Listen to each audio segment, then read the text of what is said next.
लगातार, लेकिन अब श्री राम जन्मभूमि तीर्थ क्षेत्र ने मंदिर की पूरी डिटेल जारी की है। मंदिर की लंबाई पूर्व से पश्चिम तक 380 फीट है, चौड़ाई 250 फीट है, ऊंचाई 161 फीट होगी।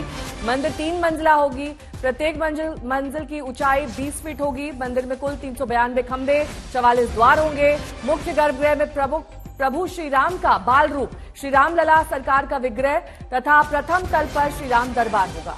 बिल्कुल, मंदिर में 5 मंडप होंगे, नृत्य मंडप, रंग मंडप, सभा मंडप, प्रार्थना मंडप और कीर्तन मंडप। खंभों और दीवारों में देवी देवता और देवांगनाओं की मूर्तियां उकेरी जा रही हैं।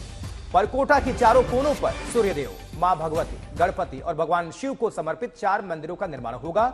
उत्तरी भुजा में मां अन्नपूर्णा और दक्षिणी भुजा में बजरंगबली हनुमान जी का मंदिर होगा। मंदिर परिसर में महर्षि वाल्मीकि, महर्षि वशिष्ठ, महर्षि विश्वामित्र, महर्षि अगस्त्य, निषादराज, माता शबरी और ऋषि पत्नी देवी अहिल्या को समर्पित मंदिर भी होंगे। 392 खंबे होंगे। ये राम मंदिर की डिटेल्स अब सामने आ गए हैं, क्योंकि कई वर्षों से इस मंदिर का निर्माण चल रहा है, लेकिन अब प्राण प्रतिष्ठा की बारी है। 380 फीट इसकी लंबाई है। मुख्य गर्भगृह और बाल रूप, साथ ही प्रथम तल पर श्री राम दरबार, द्वितीय तल पर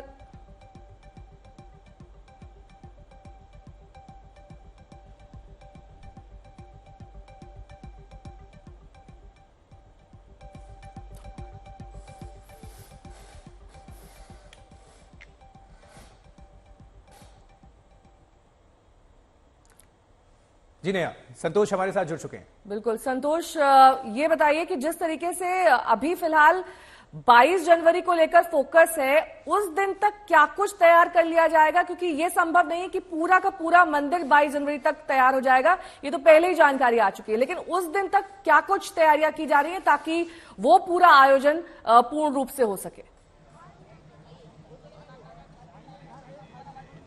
देखिए, जो अभी डिटेल आप बता रहे थे, वो डिटेल पूरा मंदिर जब कंप्लीट हो जाएगा, भगवान श्री राम का मंदिर जब पूरी तरीके से कंप्लीट होगा, तब उस तरीके से उसका स्ट्रक्चर होगा।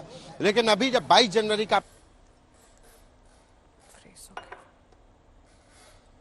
श्री राम का जो गर्भगृह, जहां पर मुख्य मूर्ति स्थापित होगी, जहां पर प्राण प्रतिष्ठा होगी, सिर्फ वो तल यानी कि ग्राउंड फ्लोर एक तैयार हो जाएगा और उसके बाद फर्स्ट फ्लोर का भी काम लगभग पूरा हो चुका है। लेकिन अगर कहा जाए कि आम जनता के लिए भगवान श्री राम का जो प्राण प्रतिष्ठा, जो मुख्य विग्रह होगा, जहां पर भगवान श्री राम के दर्शन होंगे, वो बहुत अहम होगा। और इसीलिए जब प्राण प्रतिष्ठा होने के बाद 23 जनवरी से लोगों का तांता लग जाएगा। लेकिन जो पूरा स्ट्रक्चर है उसको तैयार होने में अभी थोड़ा वक्त लगेगा, क्योंकि फर्स्ट फ्लोर, सेकंड फ्लोर है उसमें, और तमाम जो सुविधाएं हैं उनको भी पूरी तरीके से लैस किया जा रहा है। अयोध्या को चाहे जो दर्शनार्थी आएंगे, क्योंकि 22 जनवरी के बाद से यहाँ पर लाखों की संख्या में दर्शनार्थी आएंगे, तो उनके लिए अलग से पावर सप्लाई हो, इसके लिए सोलर प्लांट लगाया गया है अयोध्या के बगल में ही। वो करीब 40 मेगावाट का सोलर प्लांट होगा। सीवर ट्रीटमेंट प्लांट होगा, जो लोग आएंगे उनके लिए साफ पानी मिल सके, इसकी व्यवस्था की जाएगी। लोगों के रहने की व्यवस्था की जाएगी। और 25,000 क्षमता वाले एक दर्शनार्थी सुविधा केंद्र, यानी कि 25,000 दर्शनार्थी वहां रुक सके, इसके लिए एक सुविधा केंद्र, एक पिलग्रिम सेंटर, फैसिलिटी सेंटर बनाया जा रहा है।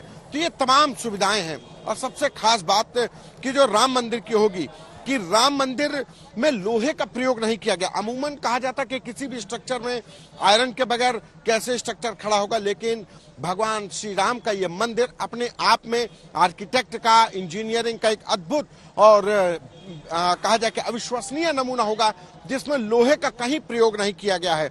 और धरती के ऊपर कंक्रीट भी नहीं है, यानी कि जितना जो बेसमेंट में